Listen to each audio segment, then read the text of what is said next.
Negosyo naman sa Ormoc City, bumabangon na. Disiplina ng mga tao, hinahangaan. Ang detalye sa ulat ni Eddie Arellano.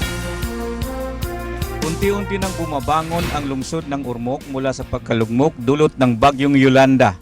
Sa ngayon, kahit meron pa ring nangangailangan ng relief goods, ngunit mas kailangan nila ang tulong upang maibalik ang normal nilang buhay. Ibig sabihin, mas kailangan nila ang mga tulong na materyales upang mapagawa na nila ang kanilang mga bahay. Isang ugali na hahangaan ng bawat Pilipino sa lungsod na ito ay ang kanilang disiplina. Dahilan kung kaya kahit grabe ang tama ng bagyo, hindi nahihirapan ang pamahalaang lokal sa pagsasagawa ng evacuation at relief operations.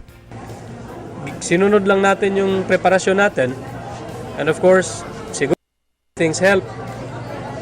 Pagkatapos ng bagyo, when we made sure na families natin safe, nandito na kami. Ang battle cry na roofless, homeless but not hopeless ay sigaw hindi lamang ng local government ngunit sigaw ng buong lungsod.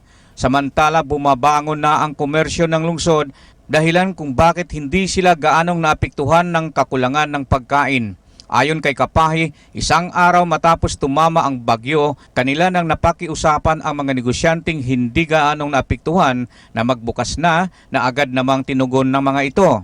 Bangko natin dito, pinakiusapan natin to open. No? Of course, hindi ito full service, tsaka limited yung hours, but people line up. Ang nangyari sa Ormoc City ay pagpapatunay ng espiritu ng bayanihan. Tulong-tulong ang lahat, LGU, Philippine Army, kapulisan, mga mamamayan at mga negosyante.